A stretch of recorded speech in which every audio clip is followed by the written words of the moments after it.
Second year students ఉండే బ్లాక్లో విచిత్రమైన కండిషన్స్లో డెడ్ బాడీ దొరకడంతో దాని మీద ఇన్వెస్టిగేషన్ స్టార్ట్ చేస్తారు హరిత అండ్ ఫాతిమా. ఇన్వెస్టిగేషన్లో తాము దొరికిపోతామేమోనని భయపడుతున్న తనుజాను ఓదారుస్తాడు వర్ధన్. ఆమె నార్మల్ అవ్వడంతో కాస్త ఊపిరి పీల్చుకొని జోసెఫ్ వైపు తిరిగి, ఇందాక నువ్వు చేసిన దానికి ఎక్స్ప్లెనేషన్ ఇవ్వాలి జోసెఫ్. నువ్వు చేసిన పని అంత చిన్నదని అనుకుంటున్నావా?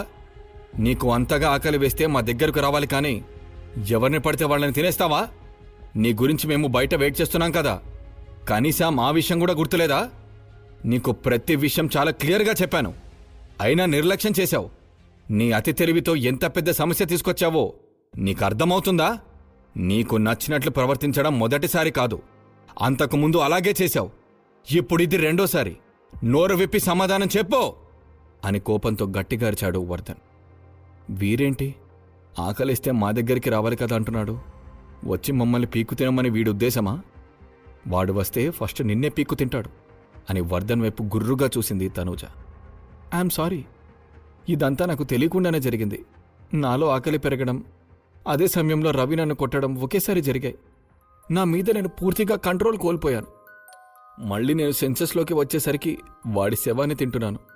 మధ్యలో ఏం జరిగిందో నాకు నిజంగా గుర్తులేదు అని అమాయకంగా ముఖం పెట్టుకుని చెప్పాడు జోసెఫ్.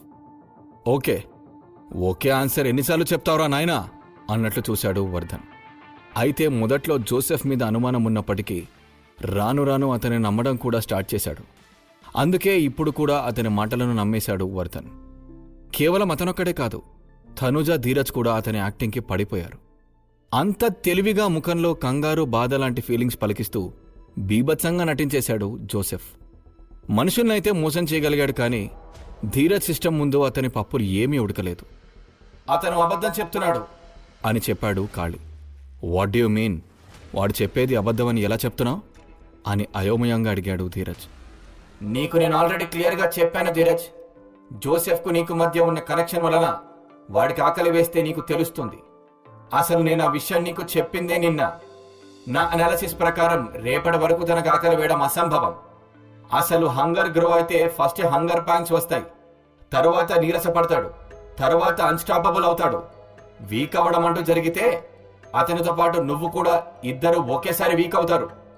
అతనిలో కలిగే ప్రతి రియాక్షన్ నీకు కూడా తెలుస్తుంది.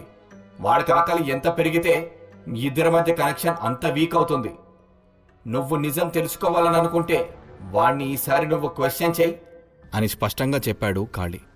కాళీ చెప్పిన అనాలిసిస్ కంప్లీట్గా నిజమని నిర్ధారణకు వచ్చిన ధీరజ్ కోపంగా జోసెఫ్ ముందు నిల్చొని, ఇదంతా ఎందుకు చేశావు జోసెఫ్? నాకు నువ్వు నిజం మాత్రమే చెప్పాలి అని మాట్లాడుతూనే తన తమ్ను తన ఫ్యాంగ్తో కట్ చేసుకొని మరొక చేతితో జోసెఫ్ తల వెనుక భాగంలో పట్టుకొని పైకెత్తాడు. తర్వాత రక్తం కారుతున్న తన ఫింగర్ను అతని మౌత్కు పైన పెట్టాడు. ఆ ఫింగర్ నుండి ఒక్కో డ్రాప్ బ్లడ్ పడుతుంటే ఆత్రంగా బ్లడ్ను టేస్ట్ చేసి అతని తమ్ను నోట్లో పెట్టుకొని లిక్ చేయడం స్టార్ట్ చేశాడు జోసెఫ్. ధీరజ్ బ్లడ్ జోసెఫ్ బాడీలోకి వెళ్ళిన తర్వాత ఇద్దరి మధ్యన ఉన్న కనెక్షన్ మరింత స్ట్రాంగ్ అయ్యి కళ్ళు రెడ్గా షైన్ అవ్వడం మొదలైంది. ఇమ్మీడియట్గా తన ఫింగర్ వెనక్కి తీసుకొని స్టాప్, స్టే బ్యాక్ అని అథారిటేటివ్ వాయిస్లో కమాండ్ చేశాడు జోసెఫ్. అతని మాటలకి ఎదురులేనట్లు వెనక్కి వెళ్ళి చేతులు కట్టుకొని నిల్చున్నాడు జోసెఫ్. ఇప్పుడు చెప్పు, నువ్విదంతా ఎందుకు చేశావు అని కమాండ్ చేశాడు ధీరజ్. అతను అలా అడుగుతుండగానే అతని కళ్ళు ఎర్రగా మారిపోయాయి. ఆ చూపులో ఉన్న మ్యాగ్నెటిక్ పవర్ ఫీల్ అయిన జోసెఫ్ తన యజమానికి నిజం మాత్రమే చెప్పాలి అన్న కోరిక ఎక్కువగా కలిగింది. వెంటనే జరిగిన విషయమంతా చెప్పడం స్టార్ట్ చేశాడు జోసెఫ్. అసలు ఈ భూమి మీద ఎవరికైనా చనిపోయే అర్హత ఉందంటే అది కేవలం రవి మాత్రమే. ఏ రోజైనా సరే మీరు నా పక్కన లేకపోతే చాలు, నన్ను టార్చర్ చేయడానికి నా దగ్గరకు వచ్చేసేవాడు. వాడి మాటలను నేను ఒబే చేయకపోతే చాలు, వెంటనే నా ఫింగర్స్ విరిచేసేవాడు. కాసేపటి తర్వాత వాళ్ళ గ్రూప్లో ఉన్న హీలర్ వచ్చి నా ఫింగర్స్ నార్మల్ చేసేవాడు. అలాగే రిపీటెడ్గా నన్ను అదే ప్రాసెస్ యూజ్ చేసి ఎన్నిసార్లు టార్చర్ పెట్టాడో తెలుసా? వాడి కంటికి నేను ఒక ఈజీ టార్గెట్గా కనిపించాను.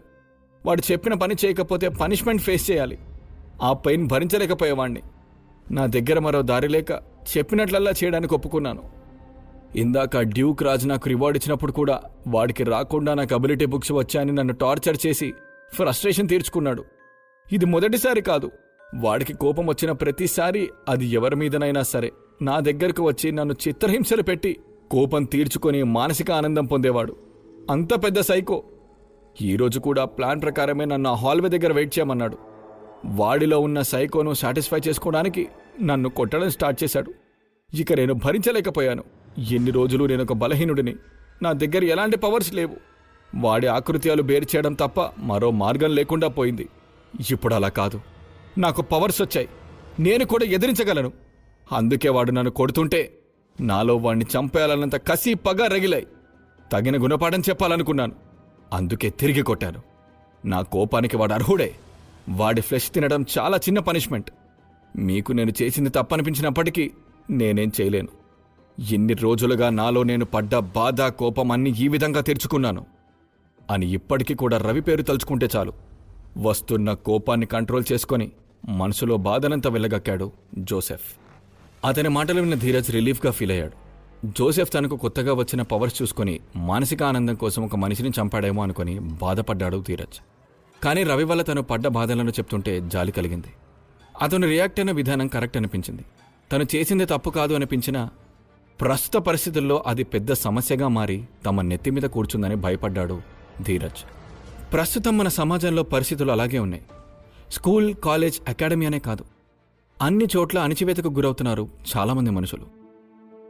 దాంతో ఒక్కసారిగా పవర్స్ వచ్చేసరికి తమను బాధపెట్టిన వాళ్లను సప్రెస్ చేయాలని ప్రయత్నిస్తూ లేనిపోని తలనొప్పులు కొని తెచ్చుకుంటున్నారు. ఎదగడానికి ఎన్నో అడ్డదారులు తొక్కుతున్నారు. అందువలన ఎంతోమంది నష్టపోతున్నారు. ఈ పరిస్థితులు ఎప్పటికి మారతాయో అని అసహనంగా తల విదించాడు ధీరజ్. నువ్వు చేసింది తప్పు కాదు జోసెఫ్. నీ ప్లేస్లో నేనున్నా అలాగే రియాక్ట్ అయ్యేవాణ్ణి. కానీ అక్కడ నీకు నాకు ఒక డిఫరెన్స్ ఉంది. నువ్వు ఆలోచించకుండా చేసే చిన్న తప్పు వల్ల ధీరజ్ డేంజర్లో పడతాడు. నువ్వు దొరికితే ఖచ్చితంగా వాళ్ళు ధీరజ్ వరకు వచ్చేస్తారు. ఇక్కడ కేవలం మీరిద్దరే కాదు, మీతో పాటు మేము కూడా ఇన్వాల్వ్ అయి ఉన్నాం. ఒక్క లూప్ హోల్ దొరికితే చాలు, మొత్తం అందరినీ మూసేస్తారు. అందుకే నువ్వు ఏం చేసినా జాగ్రత్తగా చేయాలి. నేను కూడా డ్యూక్ రాజు ఇంకా మనోజ్ మీద ప్రతీకారం తీర్చుకోవాలనుకున్నాను. కానీ నీలా తొందరపడలేదు కదా. సరైన సమయం కోసం వెయిట్ చేశాను. మనం చేసే పని వల్ల మరొకరు హర్ట్ అవ్వకూడదు అని జోసెఫ్ మరోసారి అలాంటి తప్పు చేయకూడదన్నట్లు ముందు జాగ్రత్తలు చెప్పాడు వర్ధన్. జోసెఫ్కు చెప్తున్నంతసేపు ఆ పరిస్థితుల్లో తననే చూసుకున్నాడు వర్ధన్. ఒకప్పుడు తను కూడా వీళ్లతో తిరుగుతూ అవతలి వాళ్లను రెచ్చగొట్టాడు. అవతలి వాళ్లు ధీరజ్ను టార్గెట్ చేయడంతో కోపం వచ్చి సెకండ్ ఇయర్ వాళ్లను టార్గెట్ చేయడం స్టార్ట్ చేశాడు. అప్పటి పరిస్థితులు గుర్తొచ్చి జోసెఫ్ను పూర్తిగా బ్లేమ్ చేయలేకపోయాడు. సరే, ఈ విషయం గురించి ఎంత మాట్లాడుకున్నా ఎలాంటి ఉపయోగం లేదు, ఇక ఇక్కడితో వదిలేయండి. కానీ ఏమైనా చేసే ముందు చాలా జాగ్రత్తగా ఉండండి. కోరి ప్రమాదాలను ఆహ్వానించకూడదు అని అందరికీ చెప్పాడు వర్ధన్. జోసెఫ్ను ఈ ఆకలి బాధ నుండి తప్పించుకోవడానికి మరేదైనా మార్గం ఉందా కాళీ? ప్రతిసారి హ్యూమన్ ఫ్లెష్ దొరకదు కదా అని అడిగాడు ధీరజ్. అఫ్కోర్స్ ఉంది, కానీ నేను చెప్పే మాటలు నీకు నచ్చకపోవచ్చు. బ్లడ్ కన్జ్యూమ్ చేసే కొద్దీ ఎలాగైతే నువ్వు స్ట్రాంగ్ అవుతావో, జోసెఫ్ కూడా హ్యూమన్ ఫ్లెష్ తినే కొద్దీ స్ట్రాంగ్గా మారుతాడు. కానీ అతనికి ఒక లిమిట్ ఉంటుంది. కొన్ని రోజులకు మరింత స్ట్రాంగ్గా మారి ఎవల్యూషన్ ప్రాసెస్కు చేరతాడు. అప్పుడు ఒక హ్యూమన్ ఫ్లెష్తో ఎలాంటి అవసరం ఉండదు అని చెప్పాడు కాళీ. సిస్టమ్ పర్సన్ ముందుగా చెప్పినట్లే జోసెఫ్ హంగర్ తగ్గడానికి, హ్యూమన్ ఫ్లెష్ తినకుండా ఉండడానికి one and only way human flesh మరింత ఎక్కువ తినడమే అన్న విషయం విన్న ధీరజ్కు నిజంగానే మింగుడు పడలేదు. ఏం చెయ్యాలో తెలియక అసహనంగా తలపట్టుకున్నాడు. మరుసటి రోజు యథావిధిగా కొనసాగుతుంది. స్టూడెంట్స్కు కొత్త టాపిక్ ఏమీ దొరకకపోవడంతో ముందు రోజు సెకండ్ ఇయర్ బిల్డింగ్లో జరిగిన ఇన్సిడెంట్ గురించే డిస్కస్ చేసుకుంటున్నారు. అక్కడంతా చాలా తొందరగా క్లియర్ చేసి సెకండ్ ఇయర్ వాళ్లను క్లాసెస్కు పంపించేశారు. కానీ రూమర్స్ స్ప్రెడ్ అవ్వకుండా ఆపడం అంత తేలిక కాదు కాబట్టి ఎమర్జెన్సీ అనౌన్స్మెంట్ అంటూ ప్రెజెంట్ సిచ్యువేషన్ గురించి ఒక డీఫాల్ట్ వాయిస్ మెసేజ్ను అందరి వాచెస్కు సెండ్ చేశారు. ఆ మెసేజ్ సారాంశం ఏంటంటే, ఆ సంఘటన జరగడానికి కారణం బీస్ట్ అని, రీసెంట్గా జరిగిన పోర్టల్ అవుటింగ్ సమయంలో ఒక బీస్ట్ మన పోర్టల్స్లోకి దూరి ఇక్కడికి వచ్చేసి ఇదంతా చేసిందని, ఆ బీస్ట్ను పట్టుకొని ఖైదు చేయడం కూడా జరిగింది. భవిష్యత్తులో ఇలాంటి సంఘటనలు రిపీట్ కావని హామీ ఇచ్చినట్లు చెప్పారు. మిలిటరీ వాళ్ల అదృష్టం ఏంటంటే రవి వెనుక ఎలాంటి బ్యాక్గ్రౌండ్ లేదు. అతను ఒక ఆర్ఫన్. అతని డెత్ను క్వశ్చన్ చేయడానికి ఎవ్వరూ లేకపోవడం వలన సిల్లీ రీజన్స్ చెప్పి కేసు క్లోజ్ చేసేశారు. అదే చనిపోయింది ఒక ఒరిజినల్ అయితే పరిస్థితులు వేరేలా ఉండేవి. అలా మరొక రోజు గడిచింది. అందరూ రూమ్లోనే ఉండి జోసెఫ్ ప్రాబ్లంకు ఏం సొల్యూషన్ దొరకక ఆలోచనల్లో మునిగిపోయారు. ఇంతలో జోసెఫ్, నీకు ఆకలి వేస్తుందా అని సడన్గా అడిగింది తనూజ. నో, అసలు లేదు. రోజు ఉదయం నేను లేచేసరికి చాలా ఆకలిగా ఉండేది, కానీ ఇప్పుడు బాగానే ఉంది అన్నాడు జోసెఫ్. ఆల్రెడీ ధీరజ్ ఇంకా వర్ధన్ అతనికి ఆకలి వేస్తే తినడానికి ఉంటుందని పచ్చి మాంసం ఇంకా రా ఫుడ్ చాలా తీసుకొచ్చారు. రూమ్లో ఉన్న ఫ్రిడ్జ్ నిండా అవే ఉన్నాయి. వాళ్ల చుట్టూ ఎన్ని ఉన్నా కూడా జోసెఫ్కు హ్యూమన్ ఫ్లెష్ తీసుకోవాలనే కోరిక తొందరలోనే వస్తుంది. నువ్వు ఆల్టర్నేట్ రెడీ చేసుకుంటే మంచిది. హంగర్ గురవ్వడం స్టార్ట్ అయితే ఆపడం చాలా కష్టం. ఎలాంటి పరిణామాలు ఎదురవుతాయో కూడా తెలీదు అని హెచ్చరించిన ఖాళీ మాటలు గుర్తు చేసుకున్నాడు ధీరజ్. అసలు ఒకసారి హ్యూమన్ ఫ్లెష్ తింటే ఎంతసేపు ఆకలి లేకుండా ఉండగలడో ఎలాంటి అంచనా లేదు. అందుకే ఆందోళన పడుతున్నాడు. అసలు గౌల్గా మారిన తర్వాత మినిమం 1 వీక్ హంగర్ లేకుండా ఉంటాడని అంచనా వేసి చెప్పాడు ఖాళీ. అయితే ఈలోపే ఊహించని విధంగా రవిని చంపి హ్యూమన్ ఫ్లెష్ తినడంతో అతని అంచనాలన్నీ తప్పైపోయాయి. నెక్స్ట్ టైం అతనికి ఆకలి ఎప్పుడు వేస్తుందో చెప్పడం కష్టమైపోయింది.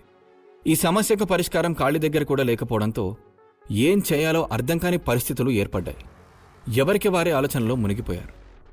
ఆవేశంలో అనాలోచితంగా తను చేసిన తప్పు వలన అందరూ ఎంత కంగారు పడుతున్నారో గమనించిన జోసెఫ్కి బాధగా అనిపించింది. గైస్, ఐఎమ్ సారీ, నేను చేసింది చాలా పెద్ద తప్పే. అలాంటి మిస్టేక్ను ఇంకొకసారి రిపీట్ చేయను. ఎప్పుడైతే ఆకలి వేస్తే నేరుగా మీ దగ్గరకు వస్తాను, కానీ సొంతంగా ఎలాంటి డెసిషన్స్ తీసుకోను. తప్పు చెయ్యను, చాలా జాగ్రత్తగా ఉంటాను. నేనేం చేసినా ధీరజ్కు తెలిసిపోతుంది. నాకు ఆకలి వేసినప్పుడు ఆ సెన్సేషన్ తనకు అనిపిస్తుంది కదా, దాన్ని బట్టి జడ్జ్ చేయండి. ఈ ఒక్కసారికి క్షమించండి ప్లీజ్ అని బాధగా అన్నాడు జోసెఫ్. నువ్వు బాధపడి క్షమాపణ చెప్పినంత మాత్రాన ఈ ప్రాబ్లం సాల్వ్ అయిపోతుందనుకున్నావా? నీకు ఆకలి వేస్తే ఏదో ఒక రా మీట్ పెడితే కుదరదు. ఈ సమస్యకు శాశ్వత పరిష్కారం ఆలోచించాలి. ఫ్లెష్ కావాల్సినప్పుడల్లా మనుషులను చంపుకుంటూ పోలేము కదా అన్నాడు వర్ధన్. మిగతా వాళ్లకి కూడా ఎంత ఆలోచించినా ఎలాంటి సొల్యూషన్ దొరకలేదు. వర్ధన్ మాటలను బట్టి అతనేదో ప్లాన్ చేస్తున్నాడనుకున్నారు. అతను ఆలోచించకుండా ఏ పని చేయడం అన్న నమ్మకంతో అతని మాటలను ఏకీభవించారు. జోసెఫ్ పూర్తిగా మారిపోయాడు అంటే అతనికి నమ్మశక్యం కాలేదు. అతనిలో ధీరజ్ పట్ల నిజాయితీ ఎంతవరకు ఉంటుందో టెస్ట్ చేయాలనుకున్నాడు. దానికి తగ్గట్టు ప్లాన్స్ వేయడంలో బిజీ అయిపోయాడు. జోసెఫ్లో ధీరజ్ పట్ల నిజాయితీ ఎంత ఉందో మన వర్ధన్ సార్ టెస్ట్ చేస్తారట. చూద్దాం. టెస్ట్లన్నీ పిచ్చి పిచ్చిగా ప్రయోగాలు చేసి రోస్టులా జోసెఫ్కి ఆహారం కాకుండా ఉంటే చాలు.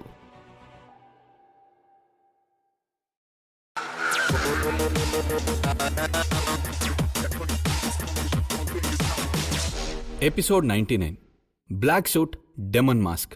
రవిని చంపాల్సినంత అవసరం ఏమొచ్చింది అని గట్టిగా నిలదీసిన ధీరజ్కు ఇక గతంలో తాను అనుభవించిన పెయిన్ మొత్తం వివరిస్తాడు జోసెఫ్.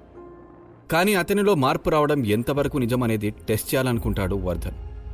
రూమ్లో అందరూ ఎవరి ఆలోచనలో వాళ్ళుండగా ఒక్కసారిగా పెద్దగా అరుస్తూ, ఆ నా బుర్ర హీట్ ఎక్కిపోతోంది, అర్జెంటుగా ఒక కాఫీ పడాలి, మీలో ఎవరికన్నా కావాలా అని అడిగింది తనూజ.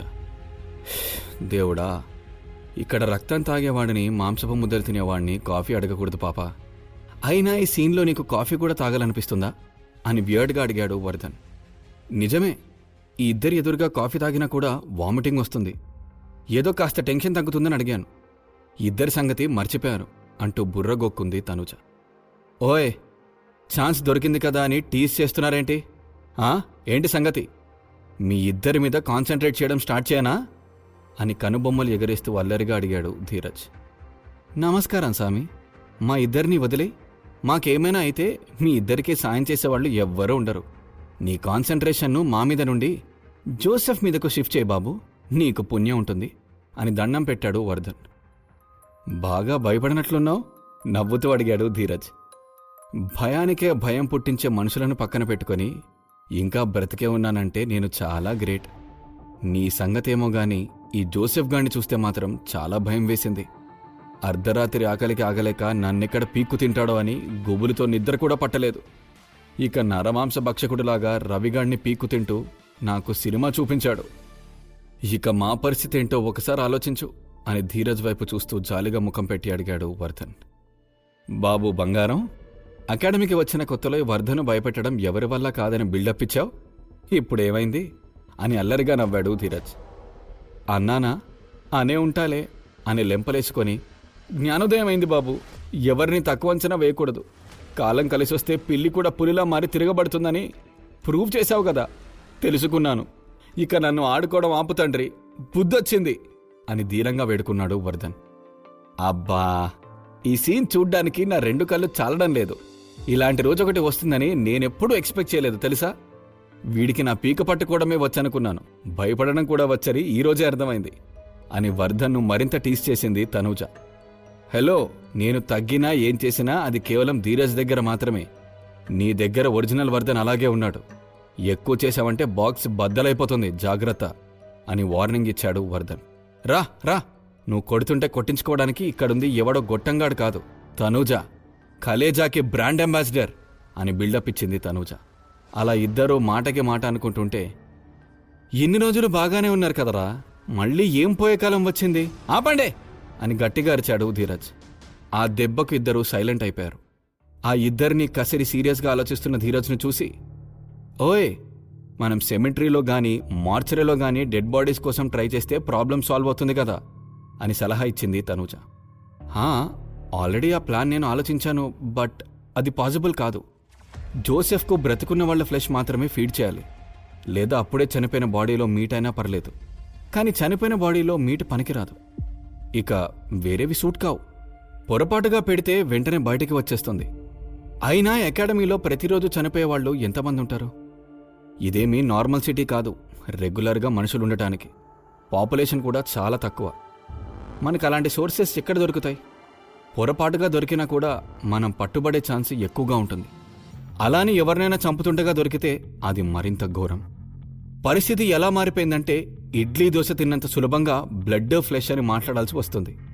మా కర్మేంటో, అందరూ బ్రతకడానికి తిండి తింటారు, మేమేమో బ్లడ్ ఫ్లెష్ తీసుకుని బ్రతుకుతున్నాం. ఎవరికీ ఇలాంటి బాధ రాకూడదురా బాబు అని తల బాదుకున్నాడు ధీరజ్. అసలు ధీరజ్ పరిస్థితి ఎంత దారుణంగా ఉందంటే ఫ్రస్ట్రేషన్ తట్టుకోలేక తన జుట్టు తనే పీకేసుకోవాలనిపిస్తుంది. అసలు ప్రెషర్ తట్టుకోలేకపోతున్నాడు. కళ్ళ ముందు కేవలం మనుషులను చంపడం తప్ప మరే దారి కనిపించట్లేదు. అదే తప్పనిసరి అయితే ఆ శిక్షకు అర్హులు ఎవరో లిస్టు ప్రిపేర్ చేయాల్సి ఉంటుంది. కానీ ఇదంతా ఎలా చేయాలి నాకేమీ అర్థం కావట్లేదు. ఎంత ఎమోషన్లెస్గా మారిపోయినప్పటికీ తెలిసి ఇంకొకరి ప్రాణం ఎలా తీయగలము అని బాధగా అనుకున్నాడు ధీరజ్. అతని ముఖంలో కనిపించిన బాధ చూసి చలించిపోయాడు వర్ధన్. రిలాక్స్ యార్, ఎమర్జెన్సీ సిచ్యువేషన్ వస్తే నా దగ్గర బ్యాకప్ ప్లాన్ ఉంది, నువ్వు వరీ అవ్వకు. ప్రస్తుతానికి అవసరం లేదు కాబట్టి నువ్వు ప్రశాంతంగా ఉండు.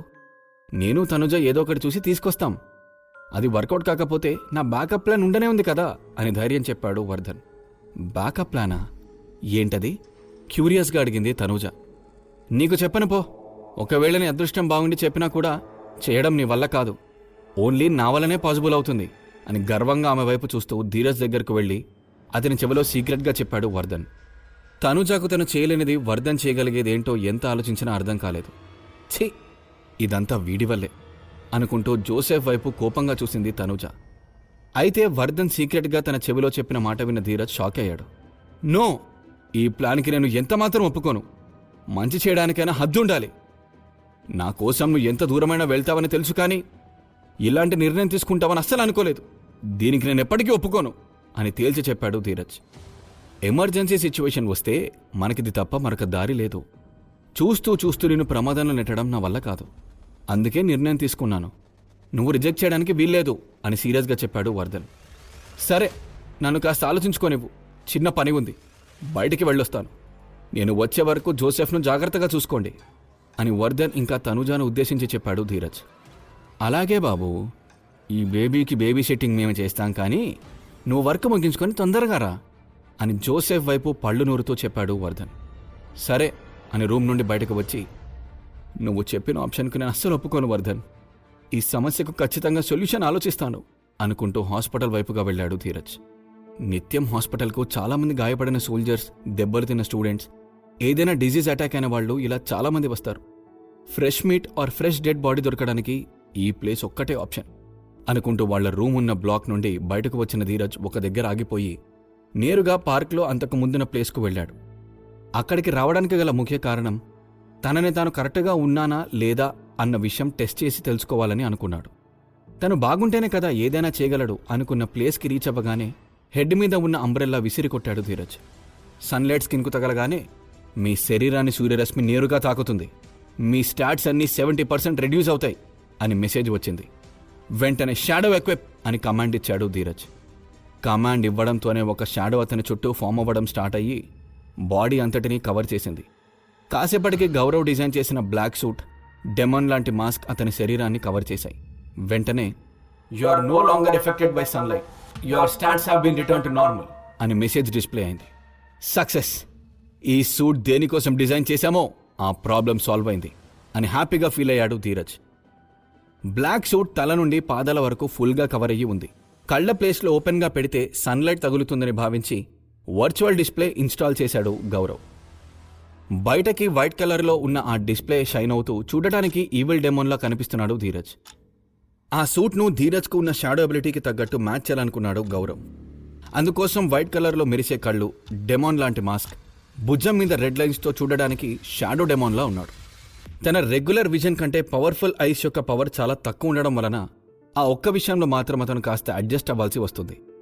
నైట్ టైం వర్చువల్ డిస్ప్లే వల్ల మరింత నష్టం కలుగుతుంది. బట్ ఆ సూట్కి నైట్ మోడ్ కూడా ఉండటం వలన రాత్రిపూట సూట్ను బాడీలో సగం వరకు రిమూవ్ చేసి ఫ్రెష్ ఎయిర్ పీల్చుకొని రిలాక్స్ అయ్యే అవకాశం ఉంది. బట్ అప్పుడు కూడా ఫేస్కి మెటాలిక్ మాస్క్ ఉంటుంది. నైట్ టైం సన్లైట్ ఉండదు కాబట్టి సూట్తో ఎలాంటి అవసరం ఉండదు, కానీ బాడీకి ఎక్స్ట్రా ప్రొటెక్షన్ అందుతుంది కాబట్టి అవసరమైనప్పుడు వేరు చేయాలి అనుకున్నాడు. ఇతరుల నుండి తన షాడో అబిలిటీస్ హైడ్ చేసుకోవాల్సిన అవసరం ఇక మీదట లేదని హ్యాపీగా ఫీల్ అయ్యాడు ధీరజ్.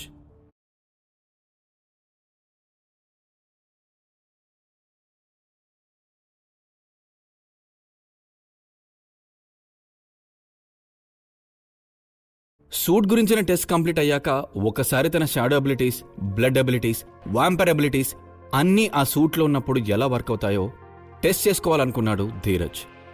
మునుపటిలా తన అబిలిటీస్ అన్నీ స్ట్రాంగ్గా, పవర్ఫుల్గా ఉండడం, అలాగే మెటీరియల్ ఫ్లెక్సిబుల్గా ఉంటూ మూమెంట్ స్లో అవ్వకుండా యథావిధిగా ఉండడంతో హ్యాపీగా ఫీల్ అయ్యాడు ధీరజ్. అన్నిటికంటే సూట్ వల్ల వచ్చిన రిజల్ట్ చూసి చాలా ఆనందపడ్డాడు. గౌరవ్కి మనసులోనే కొన్ని వేల సార్లు థ్యాంక్స్ చెప్పుకున్నాడు. టెస్ట్ అన్నీ కంప్లీట్ అయిన తర్వాత తన ఎక్విప్మెంట్ మొత్తాన్ని షాడో వాయిడ్లో పెట్టేసి హాస్పిటల్ దగ్గరికి స్టార్ట్ అయ్యాడు ధీరజ్.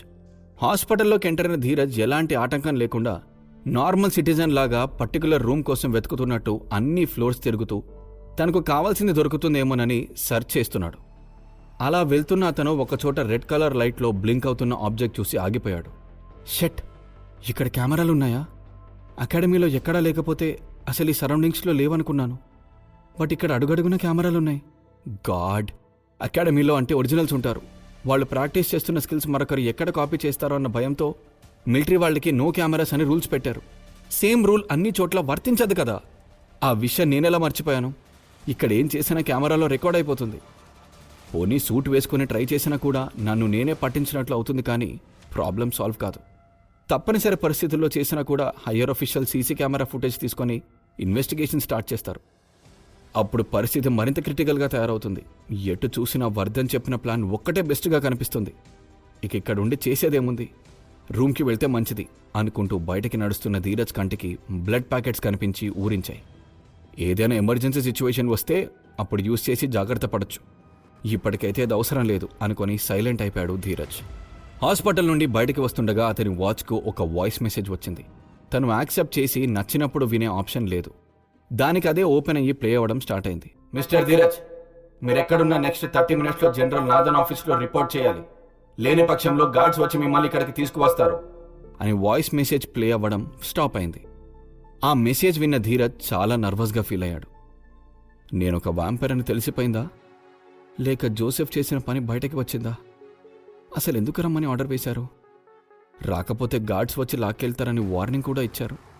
అసలు ఏం జరుగుతోంది అని లోపల టెన్షన్ పడ్డాడు. ఏదైతేనేమి, నేను వెళ్ళక తప్పదు. ఎస్కేప్ అయ్యే ఛాన్స్ అస్సలు లేదు. మిలిటరీ వాళ్ళ కళ్ళు గప్పడం అంత సులువు కాదు.